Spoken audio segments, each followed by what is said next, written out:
worship the Lord.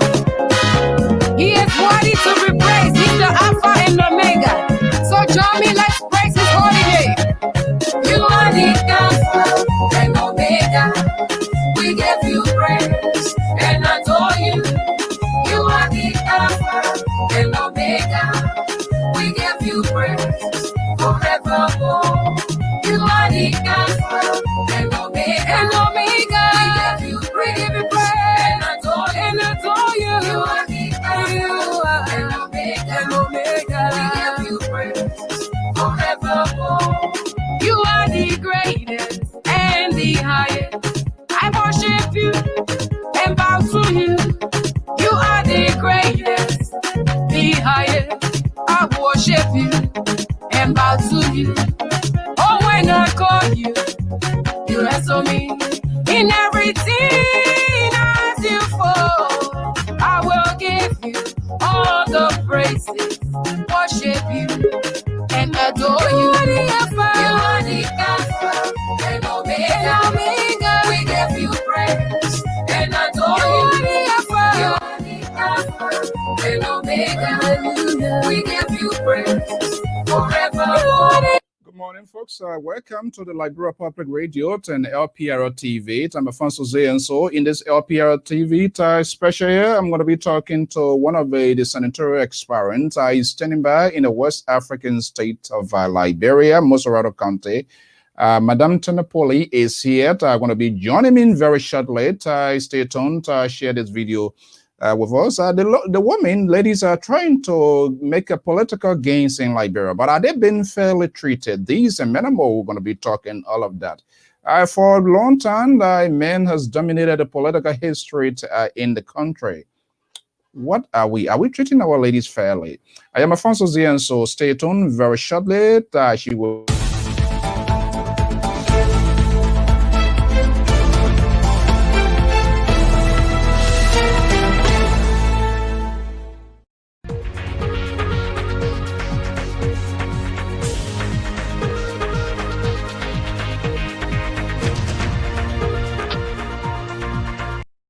Okay, welcome. Let me just bring her in, standing by, ready to rock and roll here. Let's see what we're going to happen here this morning.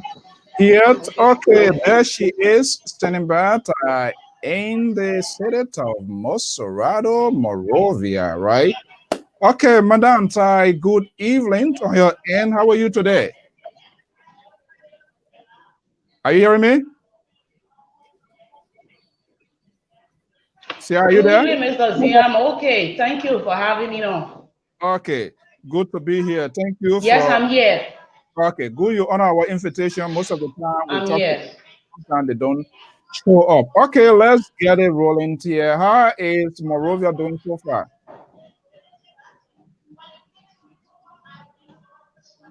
How is Monrovia today? Monrovia is here. We give God a praise for life, though we are living in fear nowadays. We had to move about freely. We are like walking at the same time, watching over our shoulders. You live in fear. What the fear is about?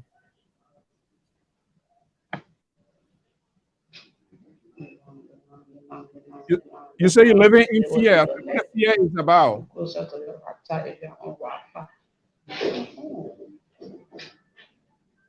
Are you hearing me? Okay, there you go. Having a little problem there with the internet system. Folks, just bear with us. That's the beauty of Liberia. These are some of the things that we are talking about. We are in the 21st century, and we still have issue with broadband. So let me bring in this beautiful gospel music called Bless. Okay, I think she's back here. Let me just bring her. Just bear with us. It's a little hell on earth. Are you back? Are you there? Siah, are you hearing me? Yes, I'm back, but you coming in. You coming in broken. Yeah. Hopefully we're coming in your broken. Okay. I'm not sure, but I'm sure the internet from your service from your side are having the issue. Are you getting me now? Hello? Yeah. Are you hearing me now? Okay. Are you getting me now? Can you change your location? I'm getting you now. Okay, all right. You say you're living in Fear, so I was asking. There we go again. I think her locations, which she should have gone to the studio, that would have been much better. In subsequent program, probably we asked to do that. I'm interested to know why she's living in Fear. I'm not going to make a guess game here, but hopefully we will get it directly from the house's mouth. Just give me a little time here. I'm still not saying, okay. Okay, are you back there with us?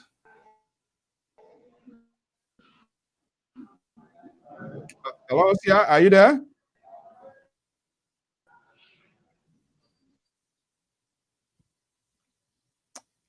Hello?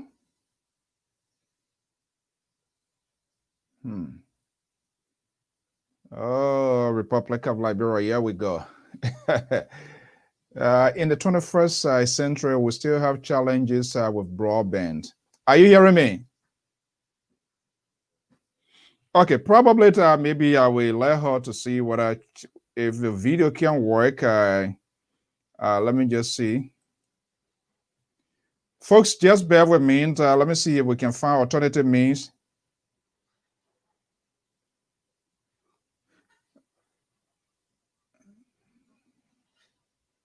Let's see whether we can find an alternative means here.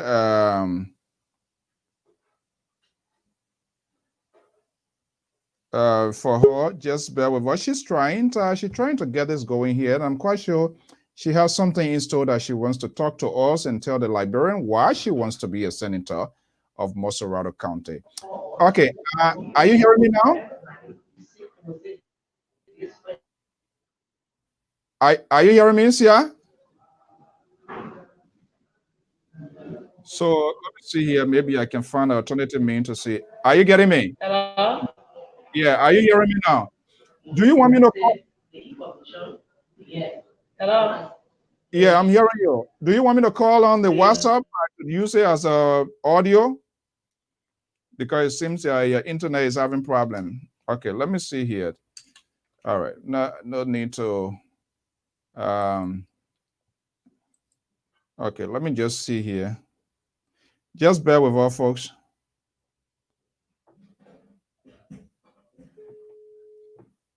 Just bear with us. We'll try to do the best we can. And see whether we can find alternative with an idea to get her message across. I want to see if we can get it via phone. Just stay tuned. We'll try to do everything possible we can to get this going. Whoa, whoa, whoa, whoa, whoa. Love is all we need to make it see. This is the time to come together. Keep Liberia safe forever. So open up your heart and let the unity begin. Love is all we need to make it stand. Let's cultivate one another. Learn to live together.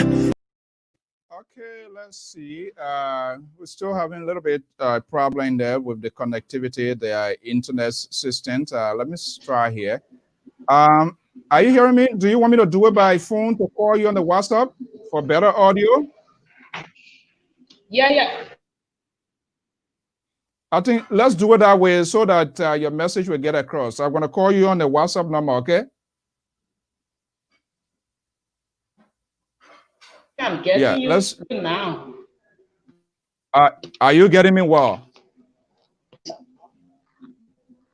Unless, are you hearing me? Getting you. I mean, better off now. Okay, so you want us to continue? You want to fix your camera? Yeah, I'm hearing you. I'm hearing you better now. Okay, all right, good. That's fine. That's what I want to be. So you said you people living in fear. What the fear is about?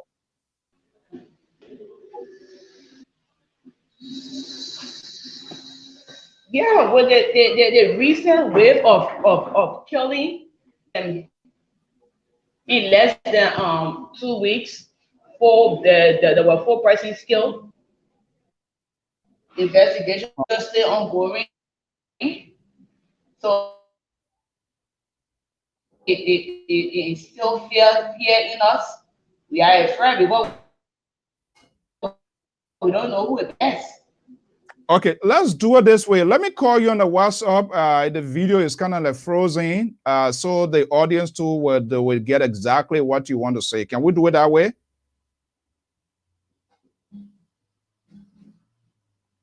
Probably the internet next time. Probably we just go down to our studio. Let's just do it that way because it's frozen. Folks, just bear. Let me just do it. Let me just do it this way.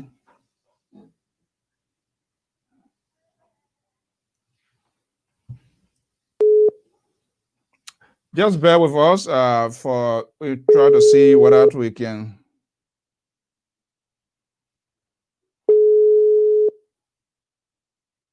So let's see here. We can get her.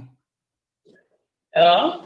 Yeah, hello. Okay, let's do it this way because the video is frozen, the audio. I think you're getting me right. Yeah, getting you. Okay, so let's do it this way. At least they have a glance. Next time, probably we will arrange and then you can go to the studio from our end and we can get it done, Bell. Okay, so now we are getting you loud and clear. You said you guys are in fear, and I will ask you what the fear is about.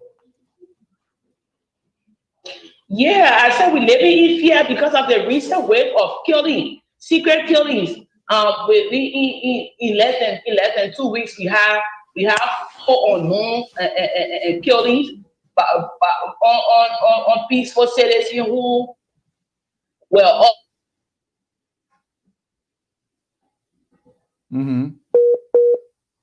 Oh boy. Everything about Liberia is challenging. Here we go again. Mr. WhatsApp is having this issue here. So,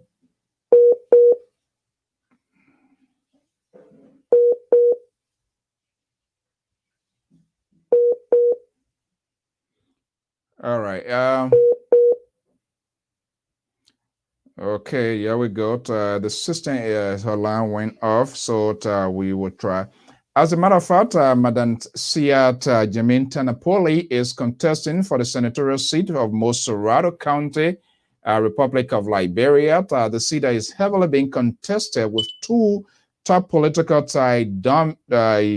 dominant foes, Senator Abrams Darros Dillon of the Collaborating Party and that of the sitting representative Thomas Fallat, aka T5. They are there, and so they have shadowed the conversations of the Monsterrado senatorial seat, and that is we must give other people the chance who also have visions or new idea for the race here. Unfortunately, the line is let's see here. Let me see whether we can get her. We can get her back. Just bear with us, folks. That's the internet system in Liberia. That's where we are. Yeah, I'm missing a Wi-Fi. I don't know why it's here like this. Yeah. Okay. Probably if it doesn't work that well, then maybe we could do a reschedule where you will go to our studio. It's right in Painesville, and Dupo Road at Zone 5. Probably. But are you getting me now? But right, Say it again. I'm right in Painesville at Dupo Road. Oh, really? So yeah, it's right. Yeah. It's right. Zone 5. Let me see what those guys. You mean the police station Yes, right. The police station here? Yes, right behind that, right on the road there, just a few, less than a minute walk. It's right there. Is that Liberia Public Radio? Let me see here if I can get this guy to see what else any of the stuff, because the manager was just calling me here too, and I'm not sure what the assignment now, but let's see. Yeah, because but is the audio good from your end? Are you audible? Yeah, yes, I'm hearing you. Okay, so yeah, we can continue here. I don't think that's going to be the end of the conversation. So in a subsequent program, probably you will go there to do it. Or probably we can reschedule that. How's that? Tomorrow is what? Tuesday? Tomorrow, today is Monday. Tomorrow is Tuesday. Do you have the time for us to reschedule and see whether you can go at the studio? What time? We can make up it can be tomorrow is Tuesday. We can make up this same time, or we can talk that off air and then we can get a poster going. Yeah, there. I think it'll be better we talk it off air. Yeah, all right. Let's talk it off air. Let's keep everything constant. I'm gonna get back with you. I'm gonna talk with the management there. I wish I would have done that earlier. I didn't know where. Okay. Yeah, distance. So we're gonna reschedule that, folks. Just bear with us. But notwithstanding, we will keep our own conversation talk going on now for the next few minutes, and then we're gonna have Siah right with us here at later date tomorrow. Tomorrow is my regular date at the forum, so we can do that. And I just get at that. You see, we work as a team because the manager is also monitoring Mr. Nintendo Crypor, and he feels that it was not being a good survey because we keep talking like this. You hearing me and you can't get her. It killed her message. Nobody would really hear what she wants to say or what she has to say for that matter. So management has also advised, and that's how we coordinate things around here. Mentally, he can't sleep. He always monitoring to see what is happening. So let's want to do. We're going to have a little conversation here as usual, and as usual, we always have you to participate into our own conversation here. Listen this morning to. Let's see what is happening in the daily news inside Liberia from our own official website, Liberia Public Radio. Liberia government begins autopsies on 4 Liberian financial officials captured. Okay, that's what LPR is reporting from Liberia. Let's go to other sources here, independent media here as well. From Front Page Africa, House Representative Judiciary Committee Chair to celebrate Lepterco eligibility to operate as GSM company, say foreign company. This is, I don't know. Yeah, first of all, they have no business of coming out with this. There was no consensus. They came out, throw something out. There was no negotiation. That what I can say for them to backtrack why it is good. But you must review before you throw something out within the public domain. You must have a comprehensive review to make sure why it is. Let's see what Daily Observer Councillor J. Fanatikofa to NEC defense. Okay. So CPP's rate of amendments is an unnecessary delay tactics. You know, this thing was reduced. It was introduced way back where political parties they have the ability to challenge national elections commission issues arising within the National Election Commission. They have the ability to do that. So that's why Fanatic Kofa now is saying we're going to go to A. But more importantly this morning, and I hope to have a conversation. I'm going to reach out with him as well, talk show host of 50/50 Sky Communications Network, Mr. T. Max Gelate, openly. That has not been the first time. I monitored his program this morning. Openly accused the government of Liberia, the CDC-led government, of being after him, after his life. That's very, very serious. So I hope to reach out, and I hope that he will accept our invitation to appear here so we can get an in-depth. And mind you, that's not the first time. That is not the first time. Some part of last year, I remembered, he reported that. And I listened to it this morning, and even the wife, the husbands of the deceased, the lady, I listened to his interview this morning. It was really chilling based on what I heard. But we have to verify that to the authenticity of his argument. But he's a direct victim, right? He talks a lot, the unwillingness, how he was coerced by the government. And this is why it's also good that when people reach out to government to come out to address this issue. But they don't. They are also selective, and that's the end result when you are quiet, muted for no reason on such a critical issue, volatile issue that gets the attentions of the country in and out. And you can come forth with information, the apprehensions, the speculations. People are going to make judgment against you, and that's what we see playing out now. So I hope to talk to Mr. Gidate because he was very much clear that there was a pickup mark with CDC inscription on it that was in his yard within his vicinity, and I monitoring him. So he said that it was clear. I'm waiting to see whether GOL or the authority at the Ministry of Information, the official spokesperson at the Ministry of Information, will come out to debunk that. Things they're supposed to debunk or things they're supposed to address themselves, so they don't. And then later on, we're going to see facts versus fictions and talk unnecessary things. It's serious. When a journalist comes out, you can disagree with his talking point, but it doesn't warrant people going after people, especially knowing what is happening now. People being killed for whatever reason we yet to know, because we have not getting the details, the reasons surrounding that. So is the government of Liberia speaking out really as it should be? Well, depending on who you really talk with or who you speak to, they will give you their versions. If you talk to pro-government supporters, they will say, yeah, investigations is ongoing. When you talk to those on the other side, they will say, well, nothing much is being done. But all is because people that are in charge of information sharing, they are not being forceful.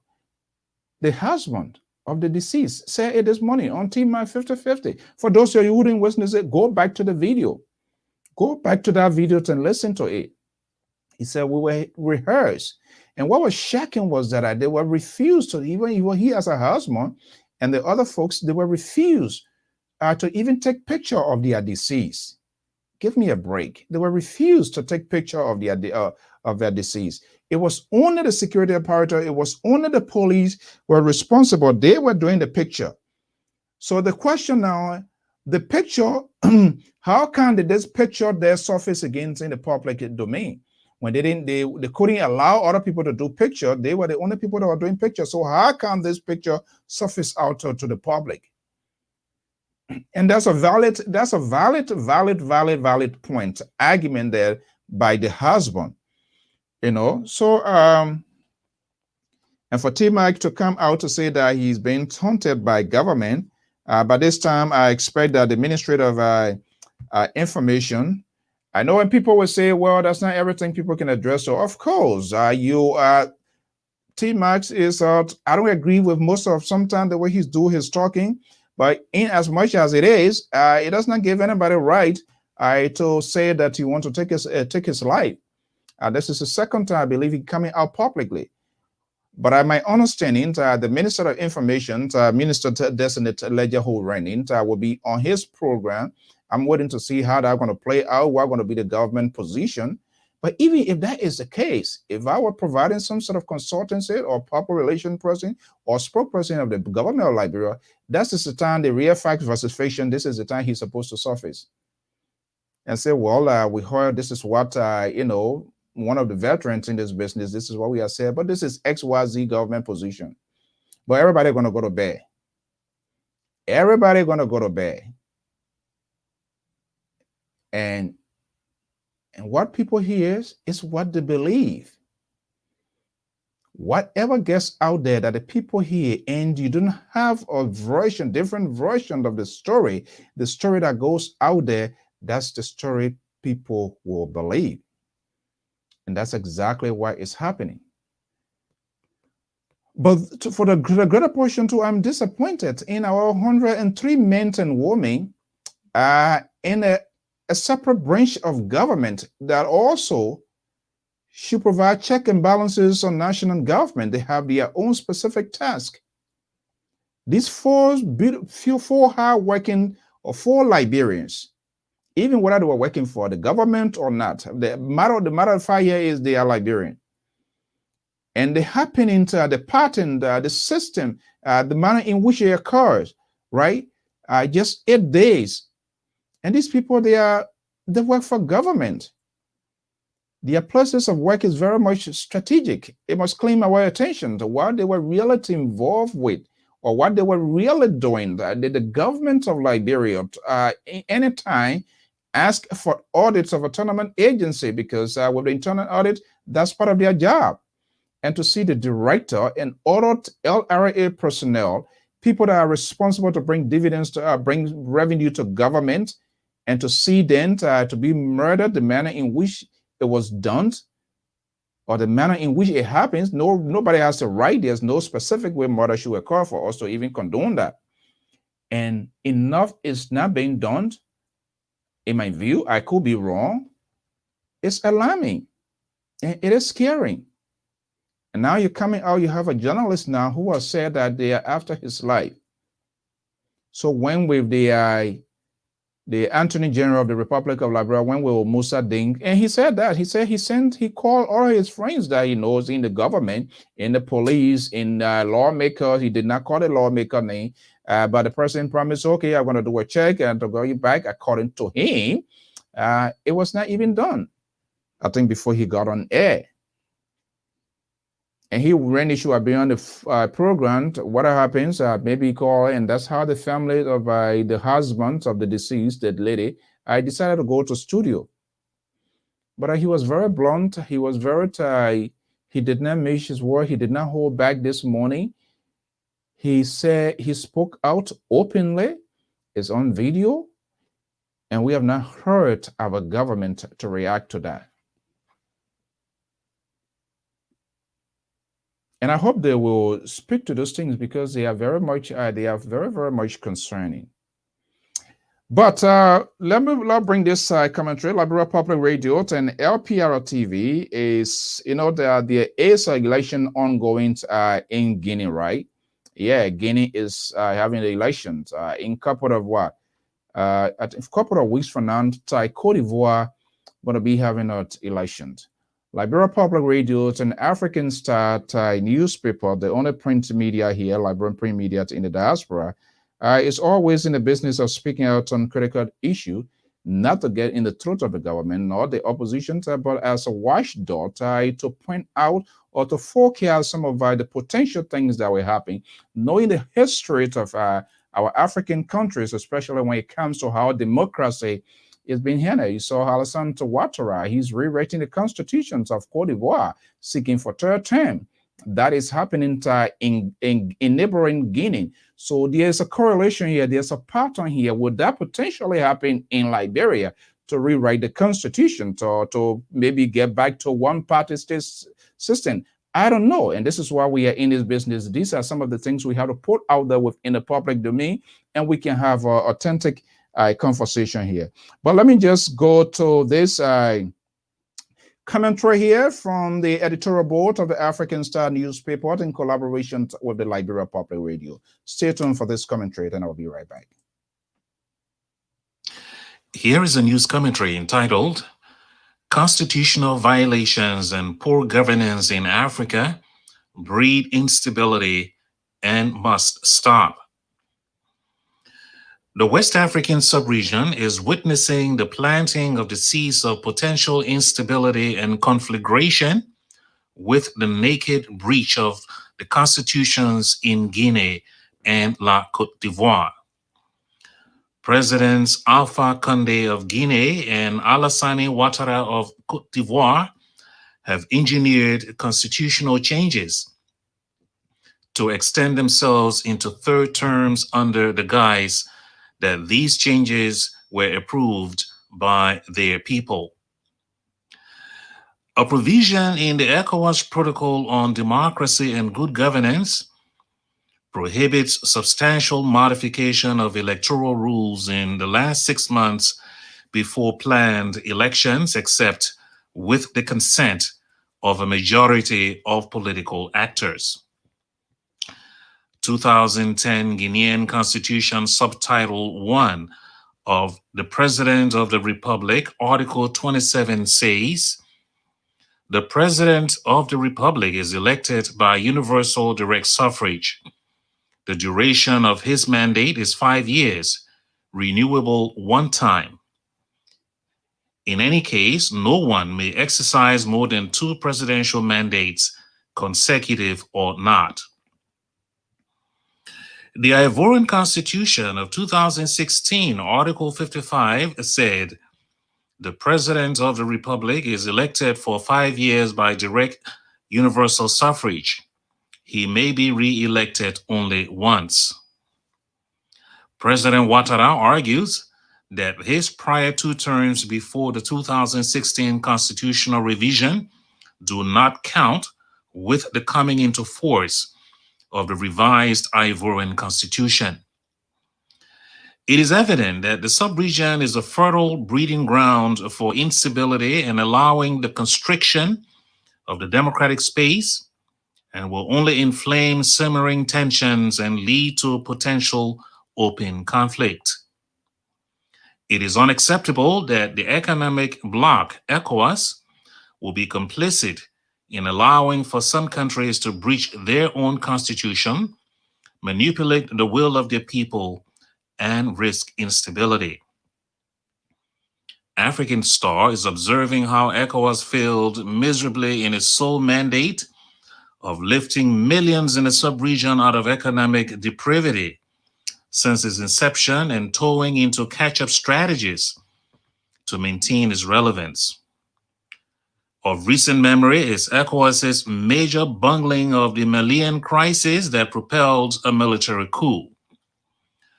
Over the years, ECOWAS placed more emphasis on criticizing military interventions instead of developing and aggressively implementing a blueprint and roadmap for democratic governance and economic development, the absence of which create breeding grounds for military coups. Besides, we continue to observe how ECOWAS has abandoned any responsibility to aggressively address pervasive corruption and poor governance in member states. This lack of accountability in the West African region has devolved into protracted cycles of citizens' protests and economic decline. Liberia, Mali, Togo, Guinea, La Côte d'Ivoire, and Burkina Faso are prime examples. In these difficult situations, it is the ordinary citizens who sustain violence, disease, hunger, abuse, death, and dislocation when conflicts erupt. Also, it is the international community and non-governmental organizations that offer assistance and relief to violence-affected areas and citizens as a consequence of the violation of local constitutions and international law by these callous African leaders. The governing authority of heads of state of ECOWAS countries has demonstrated no moral integrity in speaking and acting frankly against leaders who violate their own constitutions. Instead, these same ECOWAS leaders offer congratulatory messages on election of leaders who lack legitimacy. This must stop. African Star strongly believes that the change to the constitutions, especially the tenures of Guinea and La Côte d'Ivoire, only to sustain Presidents Alpha Condé and Alassane Ouattara to perpetuate themselves in power, is bad for West Africa and undermines the integrity of ECOWAS and the sub-region. More concerning also is the draconian manner in which Presidents Condé of Guinea and Alassane Ouattara of La Côte d'Ivoire are using state security forces to deal with dissent by brutalizing their own citizens, including protesters.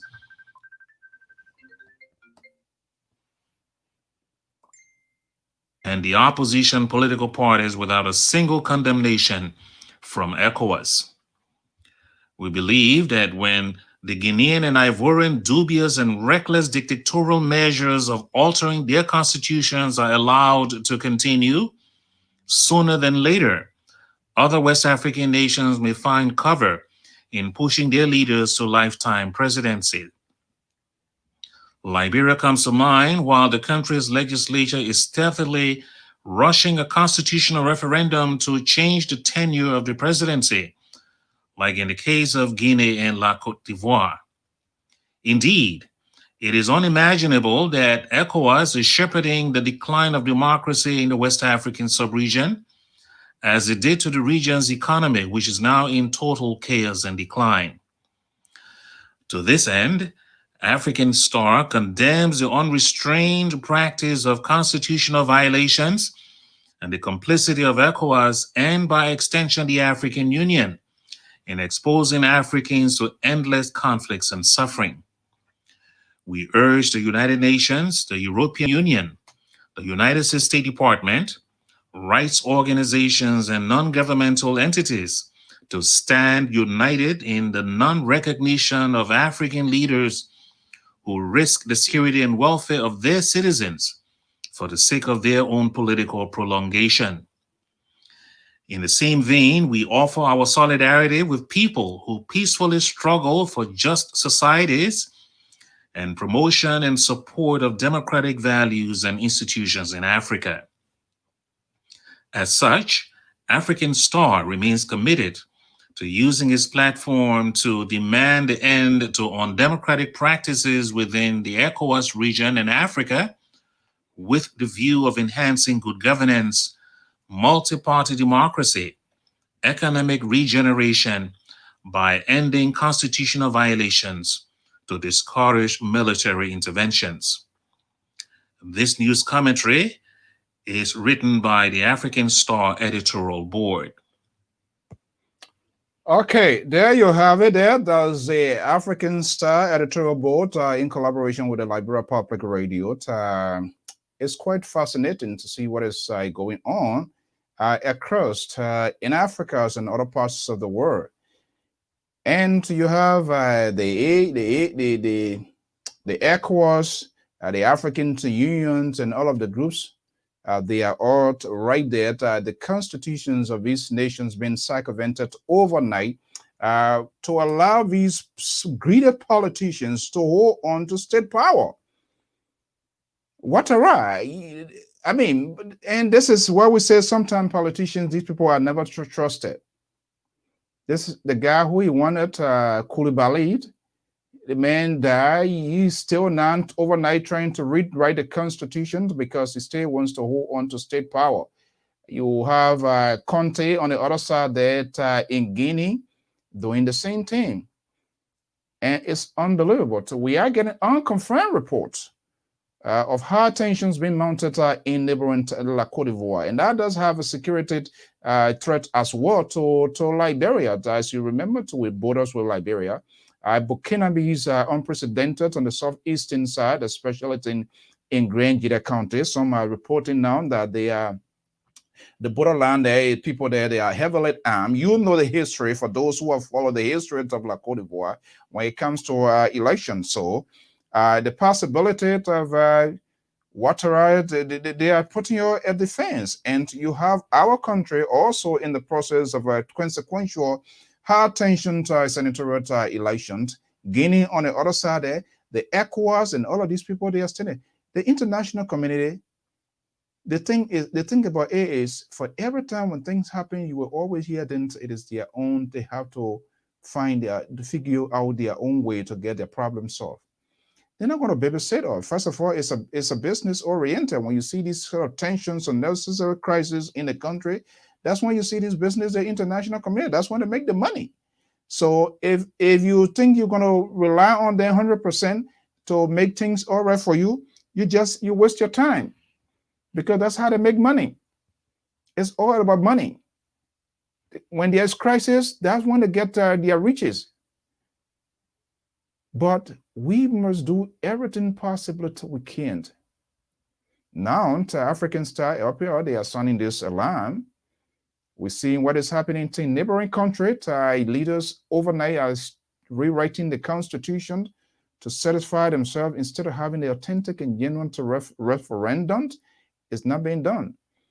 In order to fight the African, it's not like a Western war. You can't easily win a certain African government. You can't fight them. It's difficult. They have all of the resources. They have everything to their disposal and to their advantage that they can use it, even though it's wrong. It's wrong.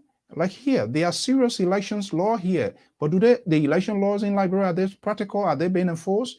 People get money from anywhere. People from here send money to their people who are not even to register voters. We all have to violate the process. The entire process is a fraudulent process. How many of those people, after their campaign, all the millions of dollars, thousands of dollars people gave them, are supporting this, are doing this? We all have to corrupt the process in Liberia. And that's what some of you don't like to hear. How many of these candidates, after their election, for them to even tell people this is how much they raised and this is the leftover? They don't. From there, to go buy their watches, they buy things and put them in their houses. Jesse Jackson Jr., what happens to him? He misused campaign form. Where is he right now? He's in federal prison. You are appointed by the prison in Liberia for not disclosing their financial or campaign money. Everybody giving money. And you don't have the guts to ask these people. All of these systems, all of these things are all helping to corrupt. Somebody will say, what the heck, this guy is taking this money? Yeah, these are things that we downplay. We do not pay attention to these things. And that's how the society is polluted today. It has become a grown thing with them, is embedded in them, and they can't change. They can't change. Here we are. We're talking about 4 Liberians. You should be proud. All of us here that are in the Western world, people want to work for the state, want to do a state job or work with the government because the benefits, and every citizen must be proud to giving back to their country. But within our case, it seems to be a different scenario. All of these people that are running their campaign, not even one person have raised a line. We need to have an emergency section to know, to ask questions, to bring the Minister of Justice here. There is a committee that have oversight responsibility, both houses of government, to bring the police chief here. What is going on with the security of the state? If these people cannot man the Monsterrado County, do you think they can govern the country? They can provide security of the country? Just 2 days ago, a lady called and was crying, who is a follower of Liberia Public Radio, that her daughter got in the car and they took her all the way to Brewerville, what I call passenger 57 or 50 what. It starts again. Because you have all of these people, they are concentration now. I don't know how can you lead a people or lead a nation when your nation is bleeding, when people are crying, people are in pain, people are not living in peace. You heard the lady I was just about to talk to is one of the senatorial candidates. And so we are in fear. And I mean, put it in your mouth. And when you talk to any other, for those of you who talk to people regularly, that's the narrative. Why should we be like that? And you have these people you believe in, called lawmakers. They do not even have a conscience to say, wait a minute, we need to hold somebody responsible. They do not have the guts. Whether you're from CDC, you're from Liberty Party, you're from Unity Party, these are social clubs. They are not political parties because they are not structured. They do not have vision. They do not have no ideology. That by mistake, Nyombi Kanga Lauren were called Akaras Gray or Thomas Fowler or Sir Joseph. And Abraham Darras Dillon will call this other person, Fanita Kofa, Faniti Kofa, and all of those other people, and say, hey, we need to sit and have a discussion. What is ongoing in our country? We have gone down this, we know we went down this path before, and we know how deadly and dangerous it is. They're all around. running campaign to solidify their political position. And the very people that they try to lead, they are all perishing, people dying, people are grieving, they don't care. This is why they are politically deployed tactics so that you will be a servant to them. That's why you see the young people today. Everybody got backpack on your head, just yelling, hold their hand like this in the air. No vision. Where the vocational institution to reconstruct, to rebuild these people's lives? Nothing. It's all about handouts. Everybody turn to NGOs, lawmakers, when they should be providing legislation for the people to benefit the people. They are providing something for themselves. We're going back to that. We're going back to the same place. It's no question about that. And nobody is paying the keen attention to this. Nor the opposition, nor the government. Everybody's scrambling. They are fighting for state power. So the $1 million question here, all of these people and all of us that are saying the process, the electoral process is not going to be free, it's not going to be fair, it is a fraudulent process by virtue of the fact that the National Election Commission during the 2017 general elections, they mandated NEC to have that voter roll clean. They didn't ask, they were mandated, they are forced to do it. That's what the law says. And there's a separate branch of government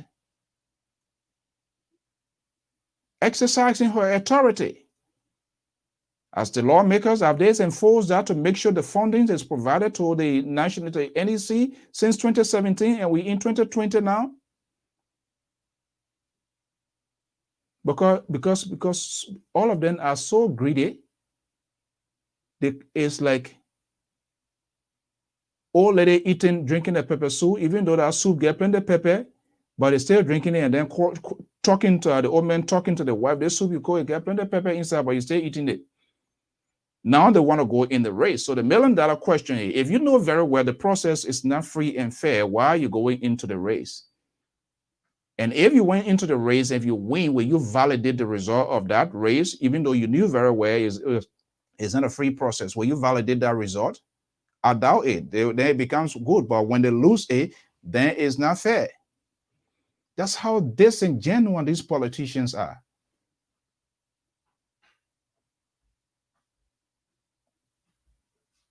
Because they can't afford to let go.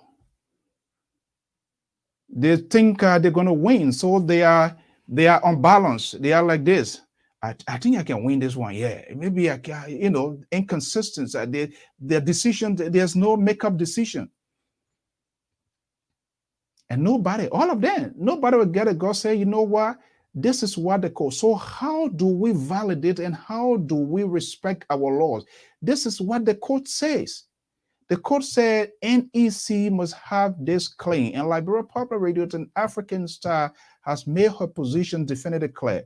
The process until that voter roll can be clean, and not just only clean, it can be published so that participants, the electors, and those stakeholders, those that are contesting, should be able to challenge that, to validate, to verify the listing. Other than that, we don't see this process. The elections, they're not ready for the elections. Simple as it is. They are not. The institutions, our political institutions in the country, we do not have. I can remember that even those, I can remember those days, people like Kekura Boto, all of these great guys, the kind of things that we are hearing from our politicians, they talk well-seasoned political game. That's what they used to play. Use their how skilled professional politics type of way of getting things to persuade voters. But this time around, it's all about the stomach. Look at this guy. You saw this weekend. This is former Ambassador Jeremiah Slonte, right? Slonte. He was with 2005 with NDPL, from NDPL to Unity Party. He's noted. Let's give it to him. He's noted of working across the aisle, to get things done. But he also making his own point because the process This whole voter roll, voter perception stuff here, he has his own side that the CPP turned this over to Unity Party because they did not allow a primary to go through. As some of us forecast, this group called CPP that they were putting together, it was not well calculated. They did not sit to work out the technical details as to how it should be done. It was done hastily because they are also in desperation of state power and did not know how to approach that. And this is why they are having all of these issues. And it's all over. It's all over the place. You go to Nima County, Wongbe, now he's no longer there. So how with your collaboration hole? You can't decrease your number. It's all about the figure. It's all about the numbers. You need to have that to get to the finishing line. So it matters when even one person is out of you. You should be focusing how to increase your membership. But you know why? Because all of these people, all of the political parties in Liberia, they do not pay no damn due. They are not registered people. So just how they come in, that's how they can go. They don't have roster. They don't. So if you don't pay due, you person not paying due, you think if I'm not paying due in the organization, I jump and I say I'm part of the organization. I can talk lousy talk and just join me. No, nothing to sign, to a commitment, no guidelines, the consequences involved, why you should consider to be a part of something. There's nothing like that. We don't have our political institution like that. Poverty, there are a lot of social issues also responsible. We can't ignore that. Watch the process ongoing here. You see prominent Republicans, conservatives, you see prominent ones. You see John Casey here.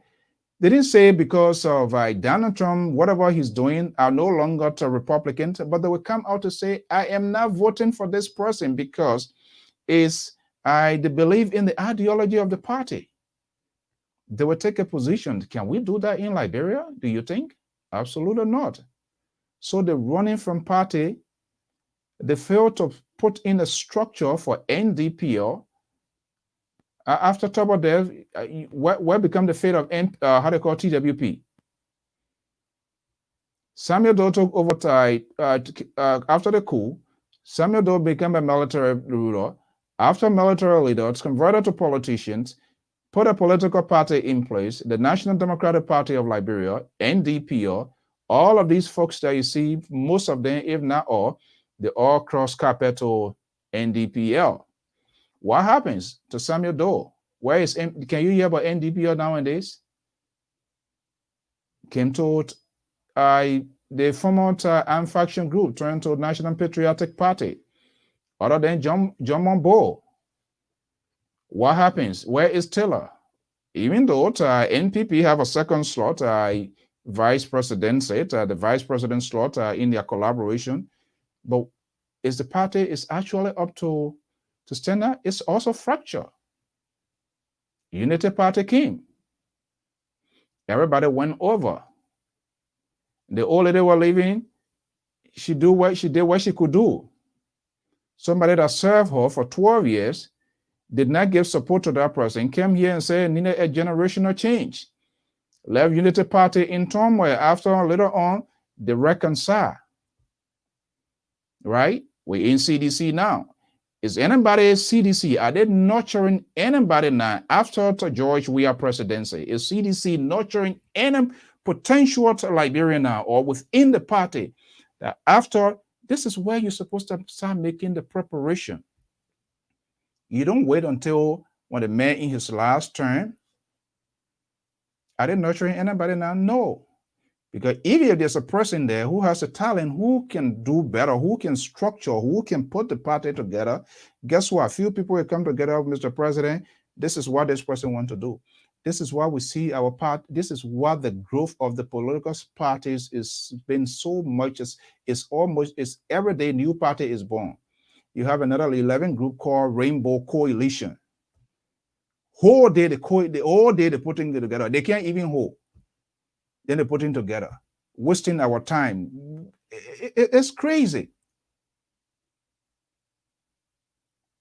If they know Liberia is at a crucial role, if they know that there are issues right now, why can't all of these people sit in the same room? Why they can't sit together and come up with something?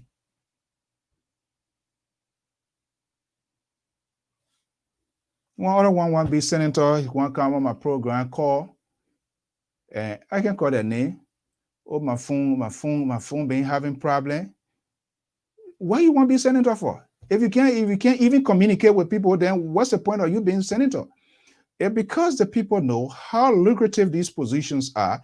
So everybody wake up in the morning, wash your face. I want to be this. And we don't ask them any question. And we give it to them. Do you think that person, what is their agenda? What are they going with? Or because of, we don't even know how much they're making. You ask one person, they say a different thing. You ask another person, they say a different thing.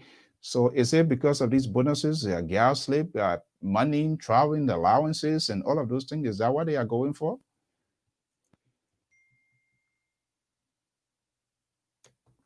It's sad.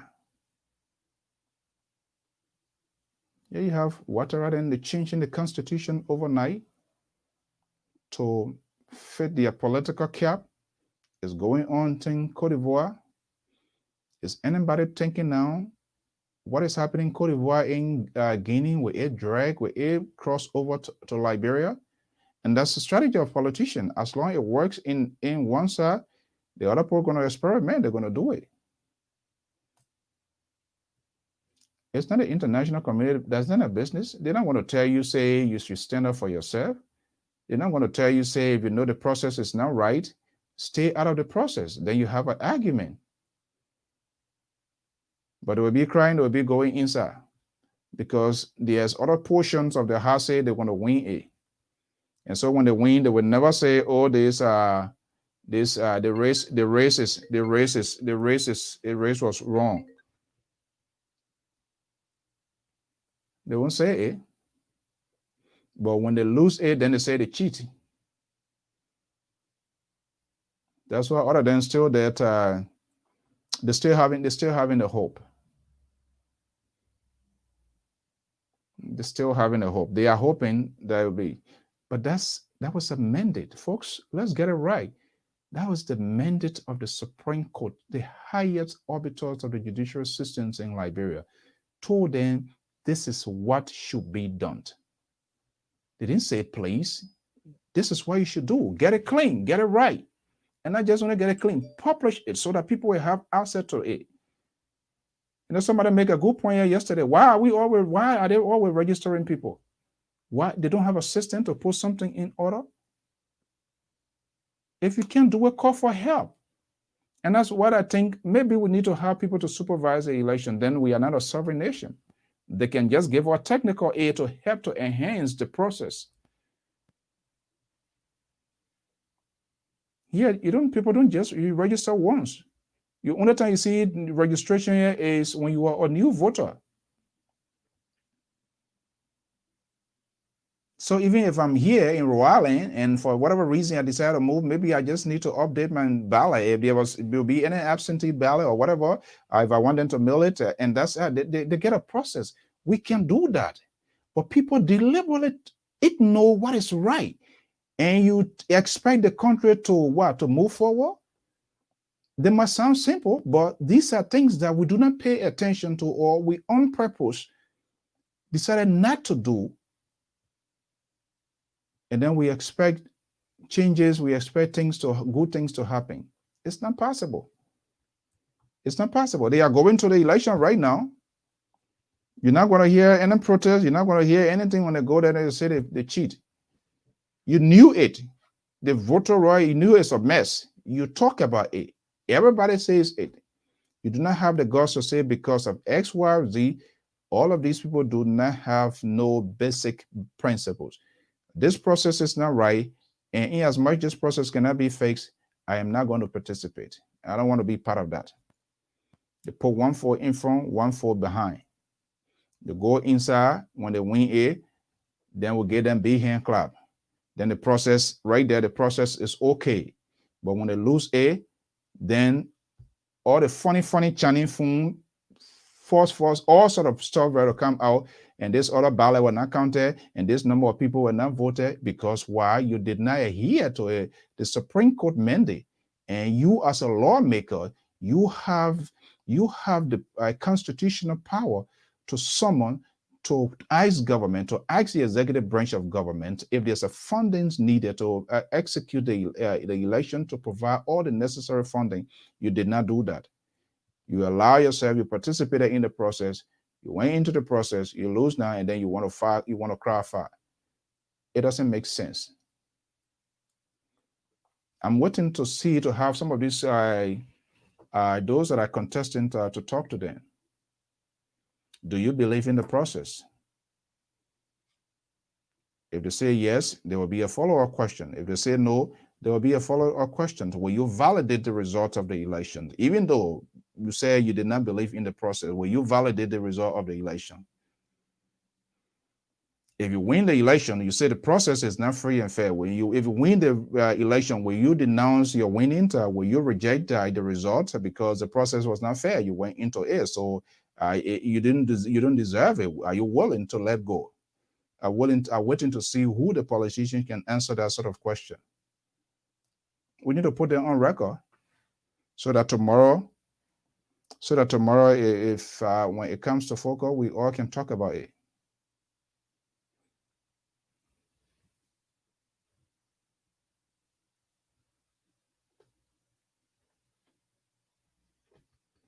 So it is within our own purview as citizens to know what we are advocating for, what we want, and what we want to see to happen to Liberia. The women, from all indications, if you talk to all of the women, the people, the politicians in Liberia, they are taking advantage of the people. Yeah. These are people that born us, but there's a complete political disadvantage to them. And that's very serious. So I began to warn us, some of these prominent women, and they are not speaking out, or they are not showing any action, then it's a problem. Look, to gain redemption, to fight for freedoms, it's not a peanut butter and jelly. No way. I'm wondering, the Nobel Prize winner, Lehman Bowie, this is the time. I know they have been speaking, but this is the time they're supposed to stand up. You're in Ghana. You're supposed to, I talked to a couple of women here before, and they also expressed their disappointment. Whatever you got as a Liberian, you have to also empower other people.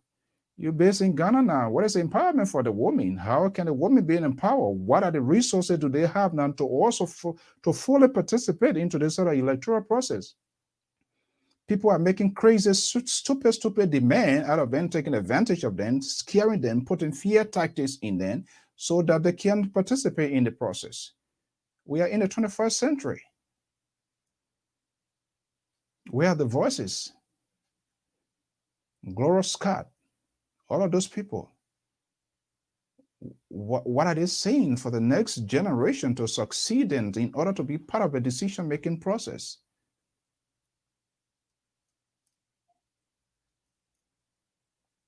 And because we have a very, very dull electorate in Liberia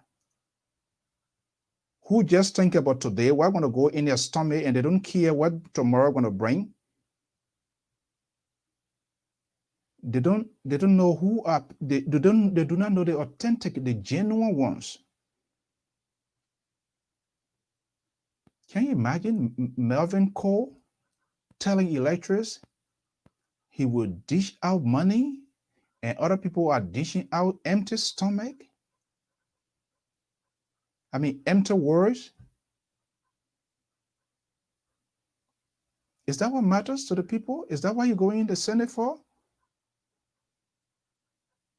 And we have a cheering squad, 24-hour energized, taking five-star energy, taking local Z, and they are clapping. They are not asking these people why they want to be senator. People giving them few bags of rice. And that's why there's issues in Liberia. If we can take a holistic approach to address it, we are in serious problem. They all goes together simultaneously. There are social issues tied up with political issues. If those social issues are not addressed, we'll continue to have problem. Look at the greater demographic of the voting bloc is the young people. But what politician has done, they have successfully deployed a tactic that these people be a beggars to them, give them few things, and all they're going to do, they smoke the weed. They are not reconstructing their life. People are still traumatized. They are not doing anything tangible that these people's life can be rebuilt so that they will make informed decision. They don't. Because if they did that, they will not have no ground. So in order to solidify their political positions, they get these young people, they use them for their own political purposes. The last 9 years, things that they have not done to their constituents, now they are catching up overnight. And then people sitting there, they're in the hall sweating the Christmas goats, and then they're clapping for them. They're clapping for them. And at the end of the day, they go and elect those people. Then they turn around and say the country things are hard. You help to make that freaking country hard. So it's not all about George Weah and the people. You're supposed to make the decision. If you stand firm, you'll make the decision.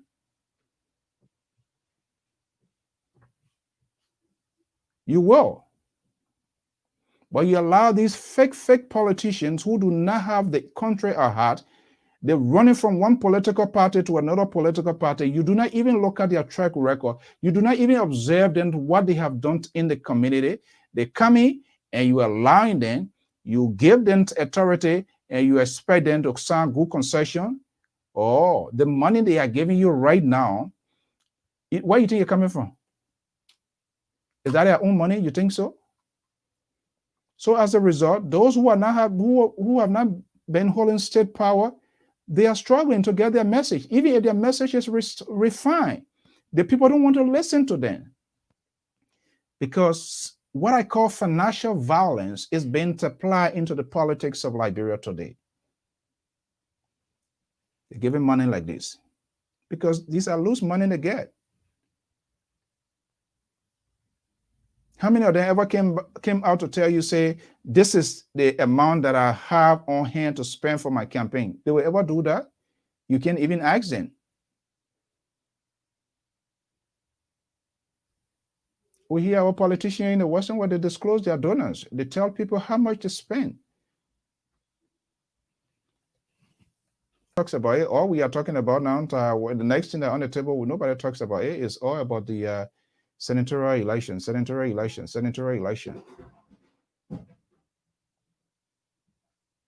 I think the woman who must we have to give them shares. For so long, the man has been a dominant force, and they are not doing anything.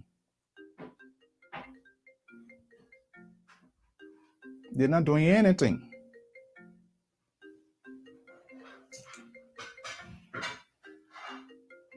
They are not doing anything.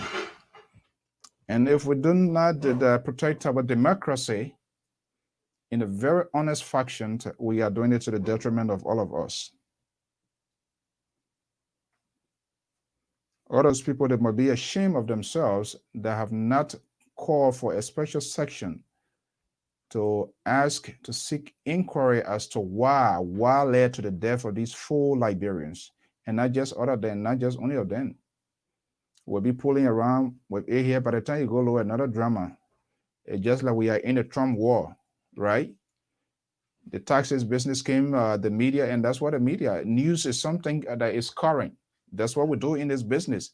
As we are talking about it, and a funny thing come here, I undo that and jump to a different topic. News is something that is current, that is happening now. Not yesterday, the car case, that's being a dead news. It's not a news. What is happening now is the news. And we're talking about taxes. A few days ago, COVID-19 caught Trump. You ever heard somebody talk about taxes? Just by coincidence, it comes in the middle. That's the same thing. So right now, these people, if nothing, by the time the December 8 comes, they're going to be the talking point. They're going to be our focus. Then everything now is just a commentary now. We just make reference, history, we just reference them. And that is why it is very, very, very much important.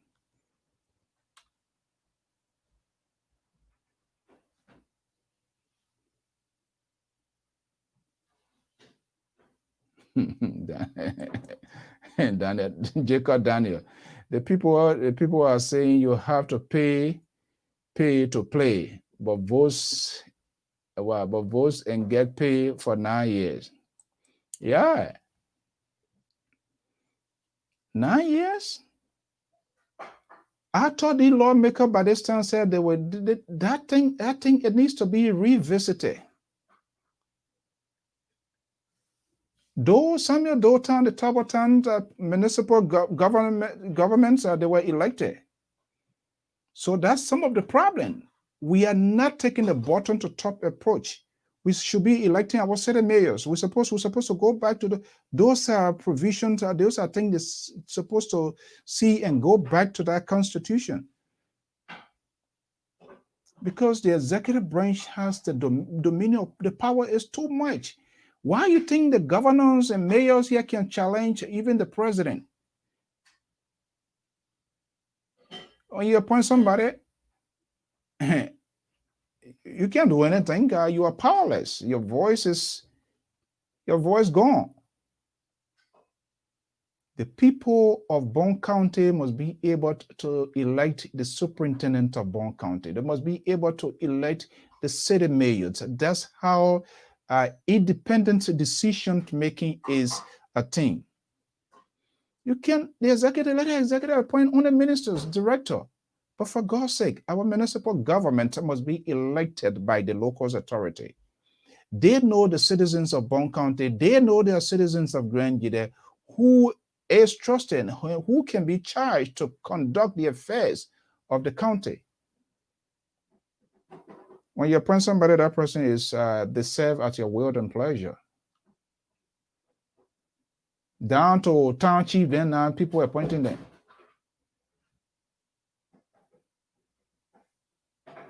And you expect a perfect democracy? People, city mayors, local city council members, and all these people here, people vote for them.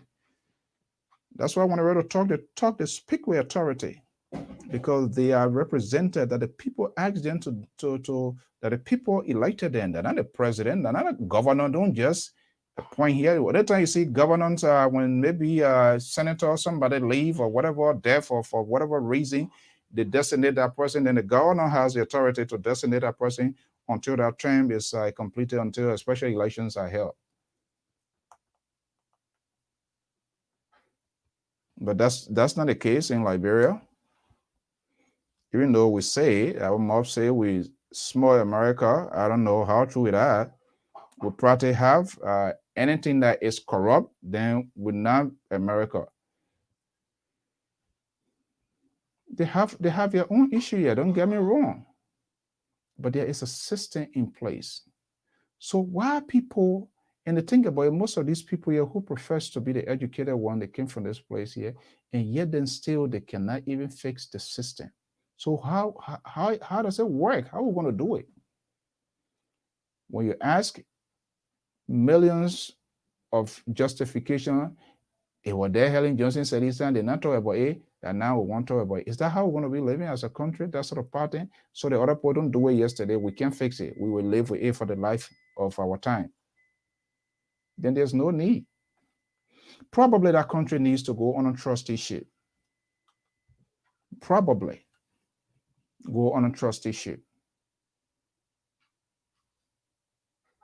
We can have auditors, people who want to school trained to get a piece of job done to bring check and balances into how government revenues is being spent and all of that. And things like this can happen. So what is the courage any Liberian overseas now who wants to go give back to their country? Would they feel happy to go? Even nurses, professional people who all want to go. So that's what we should think about. There's a bigger picture of what is happening. Can any Liberian who is a technocrat, who is a professional person, teacher, or whatever field you want to be, and maybe next year I want to go for vacation, so let me go give back to my country, maybe 1 week, 2 weeks. Because everybody there, they are so protective of their jobs, so they don't even know who is coming with good hire and bad hire. As the result, when you come, then everybody found their face, they're belly good, because they are very insecure. So then how the country can the growth of this countries is immigrant people of different backgrounds come together to learn new innovation, and that's how you see this country is moving. You have a group portions of our Liberian, our group portions of our brothers and sisters. The politicians are pressing them so much they have demonized Liberians in the diaspora, and all they told these people they are after their job. When you give them job here, they will steal the money and they will carry it to America. But people who are there, who are stealing day, night, evening, morning, afternoon, lunch, breakfast, everything, they don't have time for them. But they demonize, they picture us, they label us as people who just want to go and take their job. Where is the job?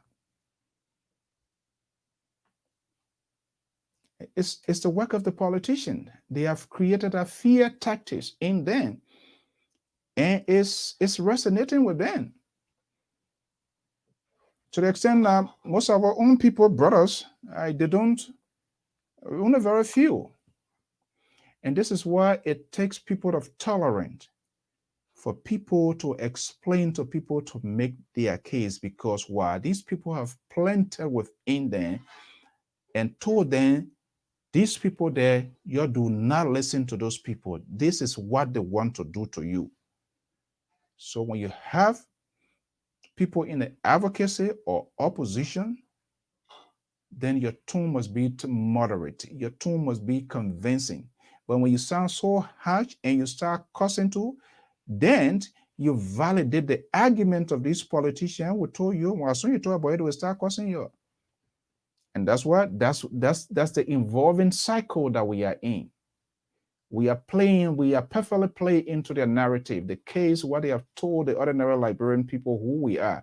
But because we are intolerant to have a conversation with them, we disagree with everybody, we do not accommodate an opposing view. And so if I'm a sedition or if I'm an opposition person cannot freely go on a sedition to a person to support or whatever talk show to say anything. And you have the short-sighted listeners and viewer will always say, cut her off, because they're not saying what they want them to say.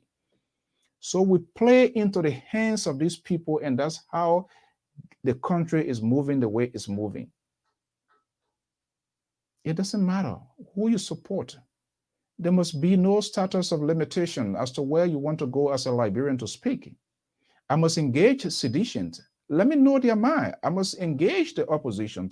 Let me know their mind. Let me know the reason why they are supporting somebody. Well, like in the case, I brought Prophet Kia. Why, Mr. So, you're wasting your time? I'm not wasting my time. Even Saddam Hussein, who was considered one of the worst, it was the first two journalists that sat with Saddam Hussein was the American journalist and the British journalist. Why do you think they were doing that? They have to know the inner part of a person. And next was Dan Rather interviewed Saddam Hussein, which of course the Bushes cut off tie. But there's a reason for that. Why didn't al-Bashir and all of those people interviewed in? You have to go and see the other side and see how these people on a thought process, how they see things, which sort of war are they? Are they in a fantasy land, or where are they on planet Earth? You have to know, and that's how you're going to deal with them. And guess what? He came here, I set my own rules, and he followed the rule. He did not cause. We had a nice conversation. I saw the other side of him. So the question now, why is he doing what he's doing? Is there something that is responsible for that? If that is the case, then we need to address that. But we always do this sort of salad dressing thing. I will talk to the person, I can't talk to the other person. You already set up this, you already make your decision before even approaching the issue. So how can you come to a resolution? You have to leave a door open. You must be open to negotiations. It's all is give and take. You must dialogue. That's why you must dialogue. You must have a roundtable conference to see what is applicable, what can be worked out, what can be worked out. But you have our lawmakers, they don't talk to one another. So how the heck are they working in the interest of the country? When you see DC person, you don't talk to Liberty person, Liberty Party person. Liberty Party person talk to other people. You have other lawmakers cussing all day. So what sort of conversation will you have? Even I don't care what is happening. That's why you must have that political tolerance. It is not babies. That house is a house of wisdom. If you are a person who can throw unnecessary tantrum, if you have anger issue, then don't go there, because you will always have dissenting views. You must be persuasive. I wanted to see when Darius Dillon will call Thomas Fowler or Sir Joseph, hey, we need to have a lunch here today. Let us sit and talk about our country. I want to see that day happen. I want to see that time happening. I want to see Nyombli Kanga Lawrence calling Akara's Gray calling and say we need to sit and talk about the future of our country. How many of them does that? They're all acting like they are mates. They one can't speak to the one, they one can't speak, they want take the airwave. You will never hear anything developing about his or her constituent, but they spend 1 hour, devote 1 hour of their time on what the opponent is not doing. Then they will not say one good thing what they are doing. And that's how their talk show people, that's how they behave as well. When you listen to Sedition supporter, 99% of their show is on Darius Dillon, Nyombli Kanga Lawrence. When you go on the other side, yeah, they talk 99% of their talking, Joy, we are not wearing this shoe. It is insignificant. That's nonsense. Go to the issue. Talk about the issue. Persuade people why your candidate is the best and why your candidate or your party is alternative to Liberia. They don't do it. They don't even know their own candidate anyways. So all of these people, they are a bunch of people who are also looking for a job as well, but they lie. They say they are advocate. They are not no advocate. You know what it means to be an advocate? They don't. An advocate is a patient person. You are tolerant. You listen to both sides. You don't be judgmental. An advocate also look in his or her person that is supported and tell them, say, what is happening, what you are doing is wrong. You can be selective. An advocate is a tolerant person. I don't care how the government gets tough and the tough gets going. And it's on both sides. Both the opposition and the government. They have a lot of people who are just so, every little thing get on their skin. They have no time. They have no time to convince people on something, to sit and talk to them for a few minutes and say, this is what the people say we are. But let me tell you, this is not us. This is not what people telling us that we are. And I want you to listen to me and have that sort of conversation and see whether that person will not have a second thought. But everybody knows streaming like a grower ends. Everybody in anger. The whole country is in anger. Your president who people died should be sensitive, should be serious, should be the last person to win the chair and say, oh, that boyfriend, girlfriend, all of those kind of things. Who is advising who? You have lawmakers go in parliament when they're supposed to sit down and persuade their friends. There's some of them climbing over the decks and all of that. So we have what we call a lawless country that is governed by children. And this is why we are going in this direction. And you wonder what is happening. You don't know. We need to call Jesus Christ to tell us. You don't know what is happening.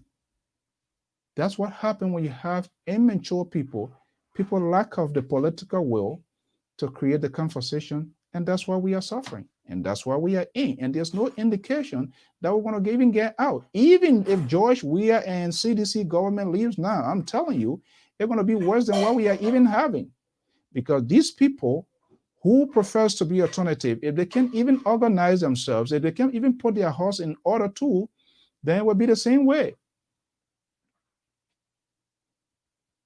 If they can have a civil conversation to persuade people, it will continue to drive a greater portions of Liberians away.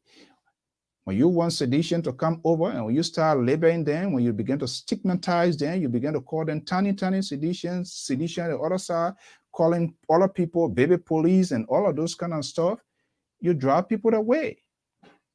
That's why Charles Taylor stuck on us, because those who were with Taylor, who also wanted to defect to come over, people was telling them, if you come us, this is what we're going to do with you. So you're like, you know what? It's better to be with the angel, the devil you know, than the angel you have not seen. That's why it's happening now in the political world, because our politicians, our political leader does not have the tolerance. They are not persuasive. They do not have that temperament to stabilize, to get things done. And so their supporters all gone renegade, behaving the same way, and nobody is calling them out. And you expect miracle to just fall from the sky to say, oh yes, everything in Liberia are now going to be good. It doesn't work like that.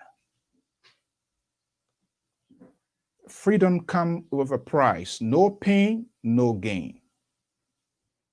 Muammar Gaddafi said that.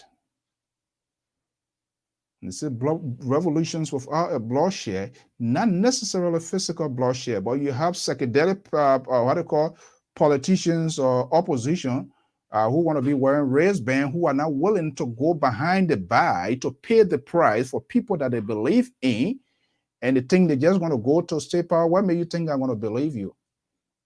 The politician, who the politician are afraid to go to jail? You know what? Backup Matthews and all of those people passing, they were to post Taki before the coup. They were almost about to take their life. A Liberian politician, just call Spoon TV, call 4TV, call LPR, call WAP TV. For that, the proliferations of network is like that because it's a culture now. All day from morning to night, endless press conference, no resolution, no strategy, no vision.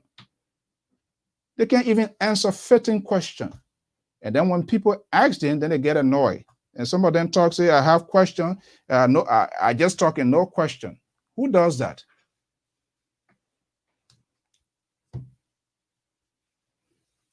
Hello? Hello?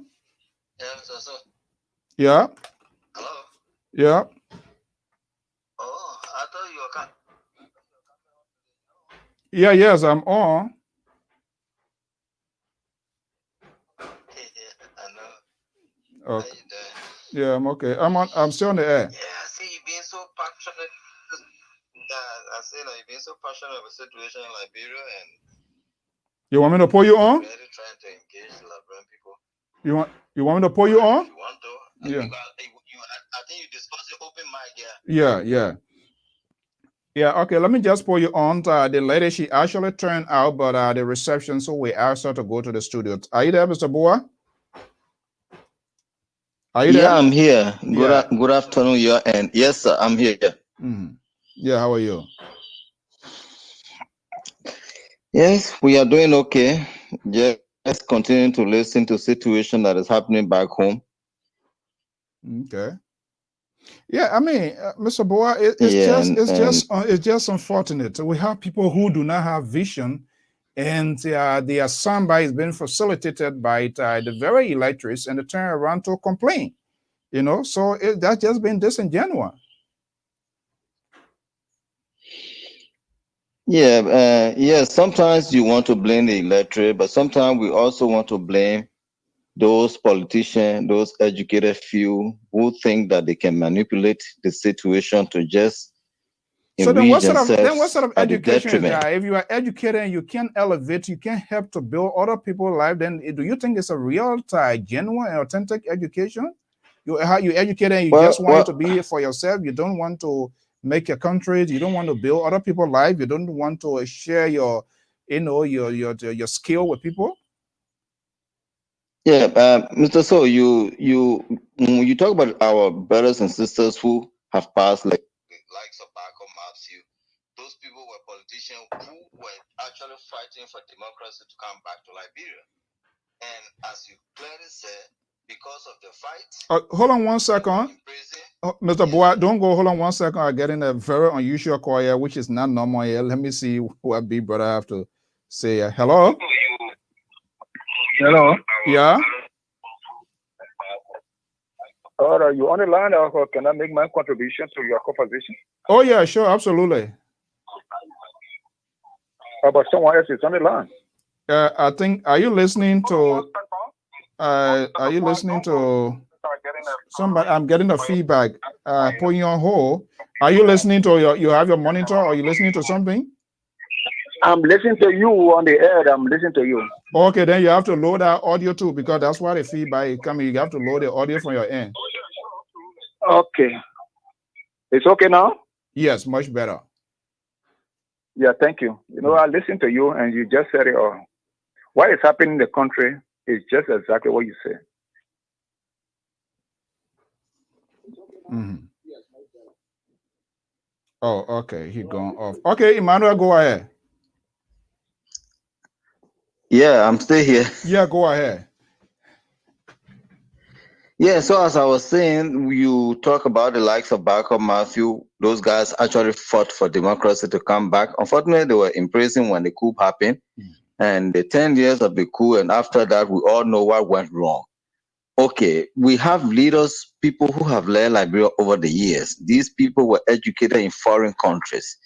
And today we have a president also who, because of his football exploits, live in Europe and live in the US and saw things that were going on, even if he was not in government. But I think he knew how development was going on. So, you know, when we sit sometimes, yeah, people blame the electorate, but sometimes for me, I want to blame our brothers and sisters who tend to want to be elected. But then after they have been elected, the promises that they gave out, they renege on those promises. You know, and so sometimes it's disheartening to see I promised my brother T-shirt after and we offered. Then I decided to give him not T-shirt, but then give him something that is worthless. That's what is happening in Liberia today.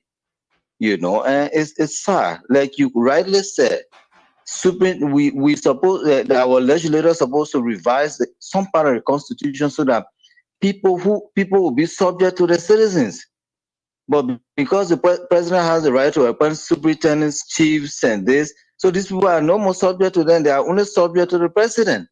So even if the citizens are feeling bad about him, they can't do anything because the president are appointing and that person serves at the pleasure of the president. You know, so for example, I was talking to a friend of mine the other day who came from the River G belt, and he was complaining about illicit mining in the River G belt. People are mining gold. They're not even doing anything for the communities they are mining golds in, but they have authority to mine gold, you know, and the But Mr. citizens that Boa, own those areas that are sitting there, yes, sir. If you even do a further check, it will be potentially lawmakers or some hierarchy of the county or somebody sitting out there that is connected. Are the same people that send those people there? So what do you think going to come out of it? Yes, that what I told my friend. I told him, I said, you have to be very careful. Yeah, go ahead. Yeah, so I told him he has to be careful on how he pursued the situation because he was writing a whole lot about the situation back in the River G belt. He's from a town in Kawikan area, you know. So he told me, he said, these people are mining and they are just taking out the gold and we don't know what is happening, you know. He said, but when you check it, they have registration, they have the documents and things there to mine. But what are the citizens benefiting from all of this mining? You know, so I don't know why people sign contracts and give book contracts in Liberia, and those contracts don't even entail anything for the benefit of the people that live in the area in which they are doing the mining. You know, so but these things have been happening over the years, and nobody's doing anything about it. You know, people just live as gods. You know, which is very wrong. You know, so I think maybe if some of our legislators are listening to us, they need to revise some aspect of the presidential power so that at least our superintendents, our paramount chiefs will be elected so that they will be subject to the people. Because when you know you are subject to the people, what you ought to do. Anyway, thank you for having me. It's very sad that some of these things are going on, and you know, you people that are on the radio every day, you need to bring these people to book, call them, and talk to them and find out what they are really doing. Those people, you know, because they make promises that they can't. Mr. Boa, these people, they have specific network they feel comfortable going because they avoid the question. They want somewhere that they can go for people to spoon feed them like a little babies. But unfortunately for us here, we don't spoon feed people. When you come here, you must be an adult. And this is why people even who make comments as a caller. When you call here, don't just come and say anything here, because we will also hold you responsible while what you say. So it's unfortunate some of these people will try to reach in and they don't come, like the election commission. All of this whole drama is surrounding the election commissions. Our request has been out there to our Mr. Flomo. He has agreed and showing others two different things, but that will not deter others. It's part of their political ploy. You'll leave them when they talk, they will get tired. You know, that's what they say. But I can tell you, we're not easy to get tired here. When we talk, we get headache, we take painkiller and go to bed. And the next day we wake up and come here. I mean, it is what it is. Just monitor. Yeah, that is true. So don't keep silent. Keep calling on the people. Let them at least they need to do what is right. They have the capacity to do what is right, but they are just reneging on everything. And when they come to the position, they turn around. They don't want to. There are few people in Liberia that can do things right, but they don't want to give them the chance. Hey, that's the problem. Thank you for having me. Have a wonderful time. All right. Thank you so much, Mr. Boa. Okay. For those of you, tomorrow we'll try to have Madam Tandanpolie Siah. The reception from her end was bad. I see here, Princess. Can you bring her? Yeah, the reason we didn't bring her, she was here initially, Princess, but our reception was bad. So we agreed tomorrow. Hopefully, she will go to our studio where we have a stable network. Hopefully that will work out well. Then we can have her, because you don't want to have somebody here while she's trying to make a point and then the video is frozen, cutting off and all of that. So we agree. We will hope to do that again tomorrow. We're going to bring her here, and we hope to talk to most of these other ladies too that want to be senator. We got to ask you a tough question too. Making being a woman want to be a senator, it doesn't mean we're going to get your free chance. Now we got everybody. As long as you want to go out there, you go in there for the Liberian people. But we want to give them the opportunity, because the men seems to dominate the political cycle. You know, I don't even know whether there's a debate. The people are organizing debate and stuff like that. Yeah, whole day from one quarter to another quarter, people endorsing. They are endorsing. They want you go look, this other group put together. We endorse this candidate. We endorse this candidate. Well, that's your right. But I'm wondering on what basis. Because when you endorse a person, you are giving your support. You pledge your support to that person. Do you agree? You concur with that person's agenda? Do they have an agenda they are running on? Or this sort of conspiracy, I will do. When you elect me, I will do this. It's not a contract. I will do. They can do it when they want. That's fine. They need to put something in black and white. That's the good thing about this country. People vote on issue. You can be a Republican, you can be a Democrat, you are independent. Before they give you their vote, you marry it. I'm telling you. And they can change based on unfolding situation. There are some people still withholding their vote because perhaps things that they want to hear from this candidate, they have not heard that. And they will listen. If we can only do that, and these candidates, these political parties, election commission is not their job to educate. They just want to create a conversation how the voting process works. That's their job. It is this candidate, you have to educate your electorate. The voting, their decision making, election commission can just do a little minimum of it. You should be the driving force. That the consequences of the decision that we made today, we'll live with it for 9 years. You ever saw anybody to resign in Liberia before because of X, Y reason? If you know one, let me know.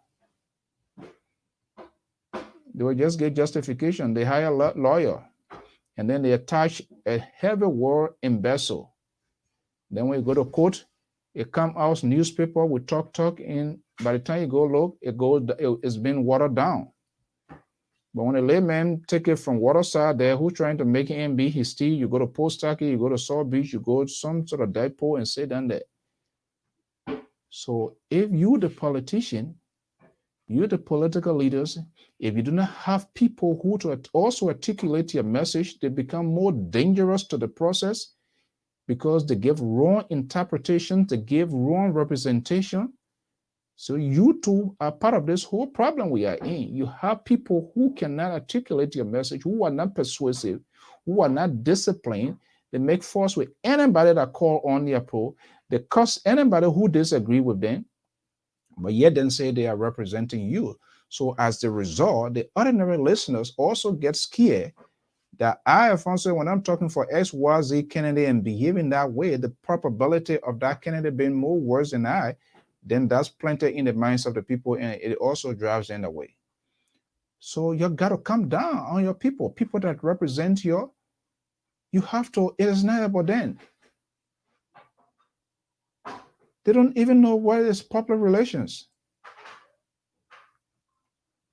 I see people, they represent candidates, and then when you even ask them, then they instead of them even articulating the agenda of the person, they will get with their own life story. It's not about you. You are marketing your candidate. And so before you speak for people, make sure you have enough information about them and be able to answer them. And that's why I don't like to talk to most of these surrogates, because they kind of bring their opinion. They don't bring the agenda of their candidate, or they don't bring the agenda of their parties. That's why I like to go to the big top, because I want to hold them of their word. Unless you can come say this is the official position and that person can validate that, then I give you. I'm not going to waste my time on people who just going to be on a guess game. We're going to leave here this evening. The Liberal Progressive going to be here this evening. Samson Branto Monday. We had we're going to be bringing Madam Tandanpolie, a senatorial candidate. Contesting for Monsterrado. There are a lot of people contesting for Monsterrado County. So why only 2% names surfacing? Darius Dillon, Tifa, Darius Dillon, Tifa. What happens to the other people? Don't you think they have other ideas we need to listen to them too?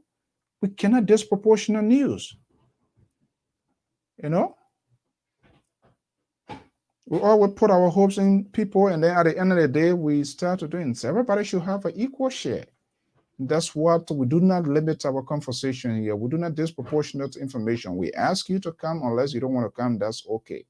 But hopefully we're going to talk to her, and there will be a better system. Perhaps she can go to our network, our site, and then we can have that conversation.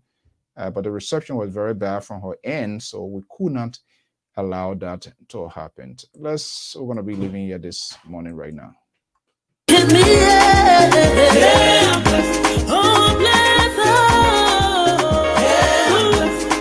know I would be this far.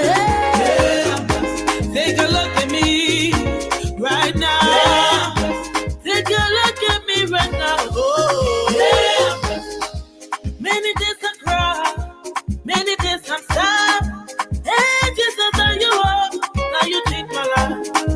I wanted to give up. I almost like hope. My heart was broken. Nobody to turn to. Hey, Jesus, only you was there. My marriage was shaking. So confusion. Jesus, you kept me. You kept me together, Papa. Hey, hey. I don't know what to do, God.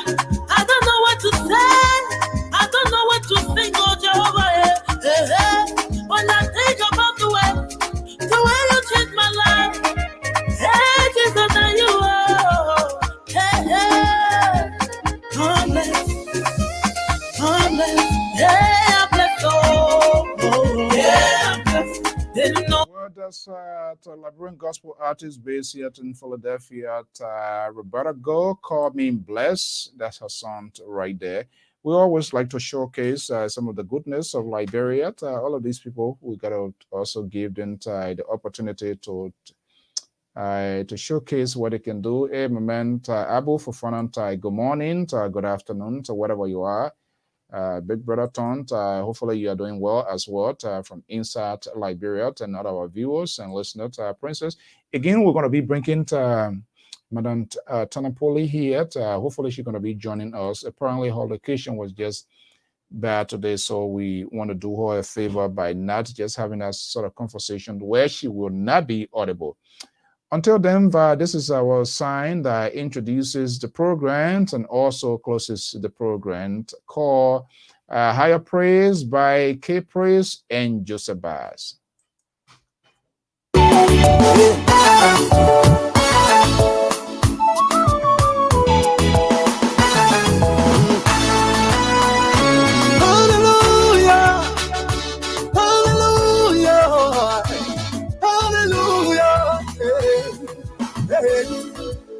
Hallelujah,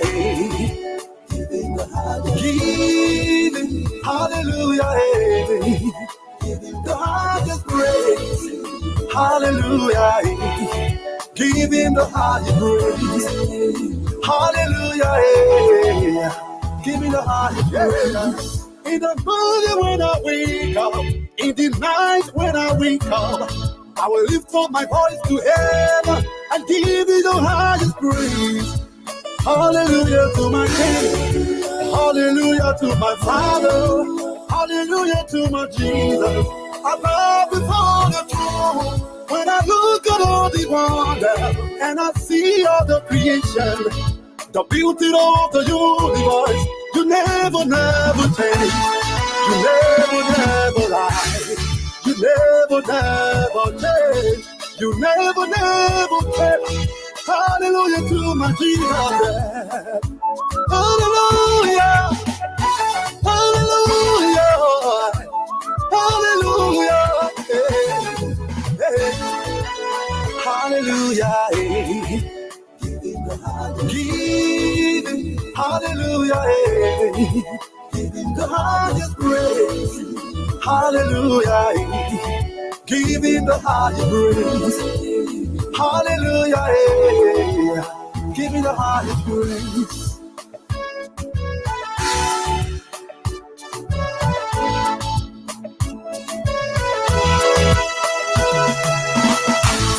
Hey, come let's pray, Jehovah. Come let's worship Jehovah. He deserves the praise. Come let's praise Him. He deserves everything, oh, the worshiping. Oh, He gave me life. I will praise His name. I'm here to praise my God, oh, because He gave me life. Come celebrate, come jubilate, come to worship Him. He deserves the praise. Hallelujah. Giving the higher praise. Hallelujah. Giving the higher praise. Hallelujah. Giving. Hallelujah. Giving the highest praise. Hallelujah. Giving the highest praise. Yeah. Hallelujah. Giving the highest praise. Ooh, hallelujah. And must stop. The West African sub-region is witnessing the planting of the seeds of potential instability and conflagration with the naked breach of the constitutions in Guinea and La Côte d'Ivoire. Presidents Alpha Condé of Guinea and Alassane Ouattara of Côte d'Ivoire have engineered constitutional changes to extend themselves into third terms under the guise that these changes were approved by their people. A provision in the ECOWAS Protocol on Democracy and Good Governance prohibits substantial modification of electoral rules in the last 6 months before planned elections, except with the consent of a majority of political actors. 2010 Guinean Constitution Subtitle 1 of the President of the Republic, Article 27 says, "The President of the Republic is elected by universal direct suffrage. The duration of his mandate is 5 years, renewable one time. In any case, no one may exercise more than 2 presidential mandates. The Ivorian Constitution of 2016, Article 55, said the President of the Republic is elected for 5 years by direct universal suffrage. He may be re-elected only once. President Ouattara argues that his prior 2 terms before the 2016 constitutional revision do not count with the coming into force of the revised Ivorian Constitution. It is evident that the sub-region is a fertile breeding ground for instability and allowing the constriction of the democratic space, and will only inflame simmering tensions and lead to potential open conflict. It is unacceptable that the economic bloc, ECOWAS, will be complicit in allowing for some countries to breach their own constitution, manipulate the will of their people, and risk instability. African Star is observing how ECOWAS failed miserably in its sole mandate of lifting millions in the sub-region out of economic depravity since its inception and towing into catch-up strategies to maintain its relevance. Of recent memory is ECOWAS's major bungling of the Malian crisis that propelled a military coup. Over the years, ECOWAS placed more emphasis on criticizing military interventions instead of developing and aggressively implementing a blueprint and roadmap for democratic governance and development, the absence of which create breeding grounds for military coups. Besides, we continue to observe how ECOWAS has abandoned any responsibility to aggressively address pervasive corruption and poor governance in member states. This lack of accountability in the West African region has devolved into protracted cycles of citizens' protest and economic decline. Liberia, Mali, Togo, Guinea, La Côte d'Ivoire, and Burkina Faso are prime examples. In these difficult situations, it is the ordinary citizens who sustain violence, disease, hunger, abuse, death, and dislocation when conflict erupt.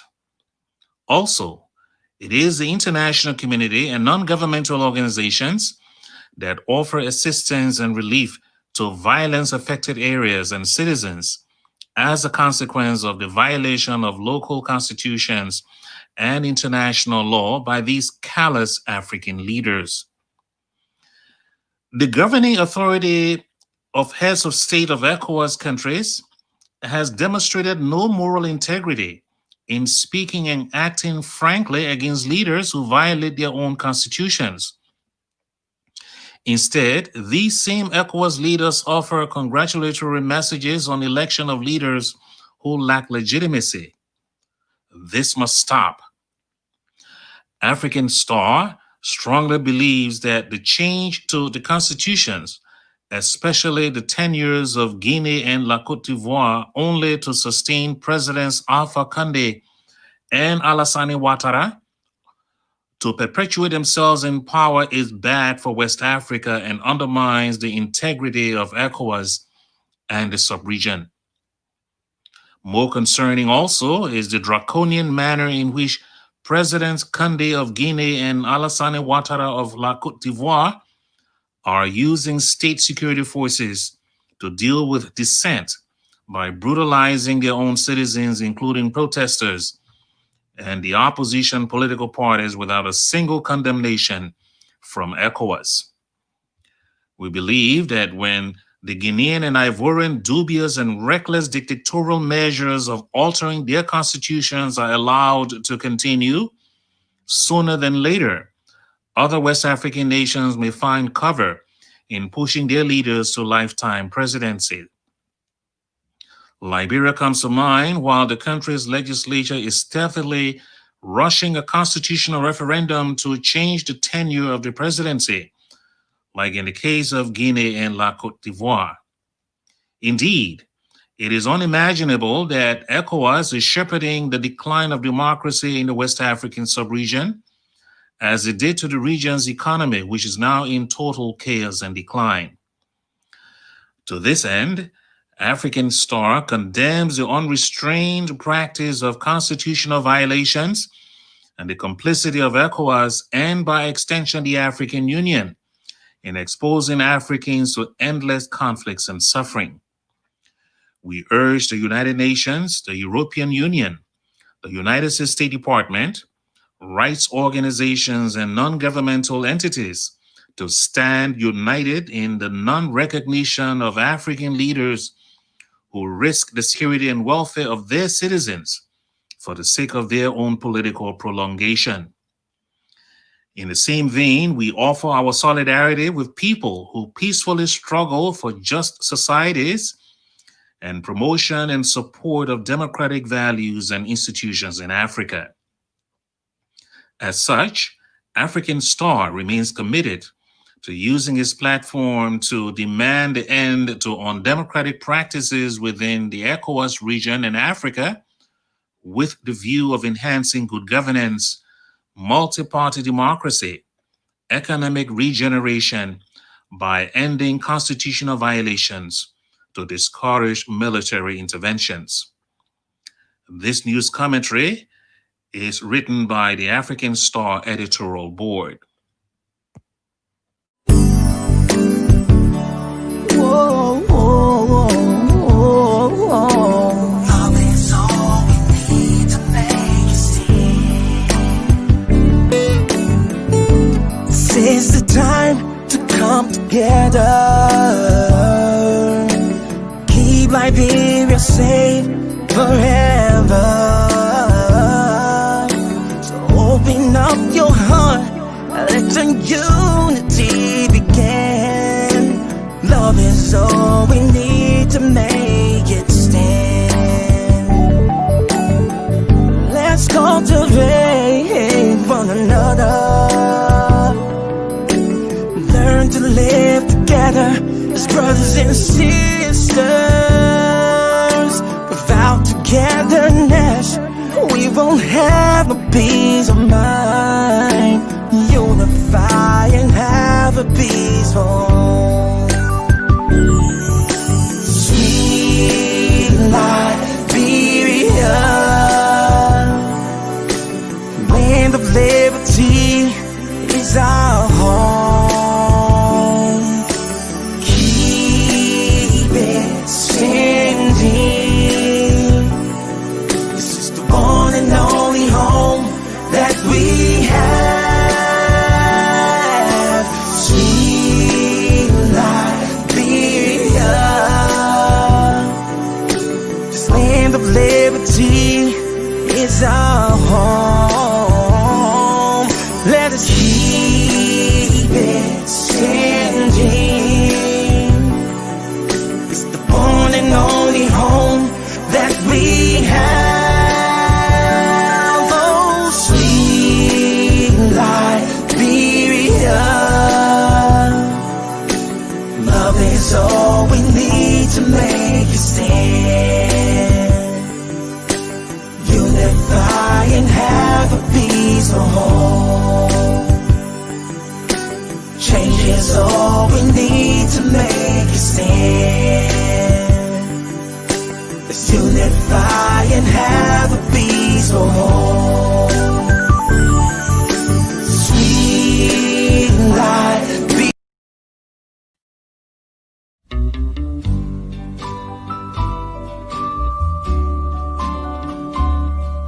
We thank thee each morning for a newborn day, where we may work the fields of new mown hay.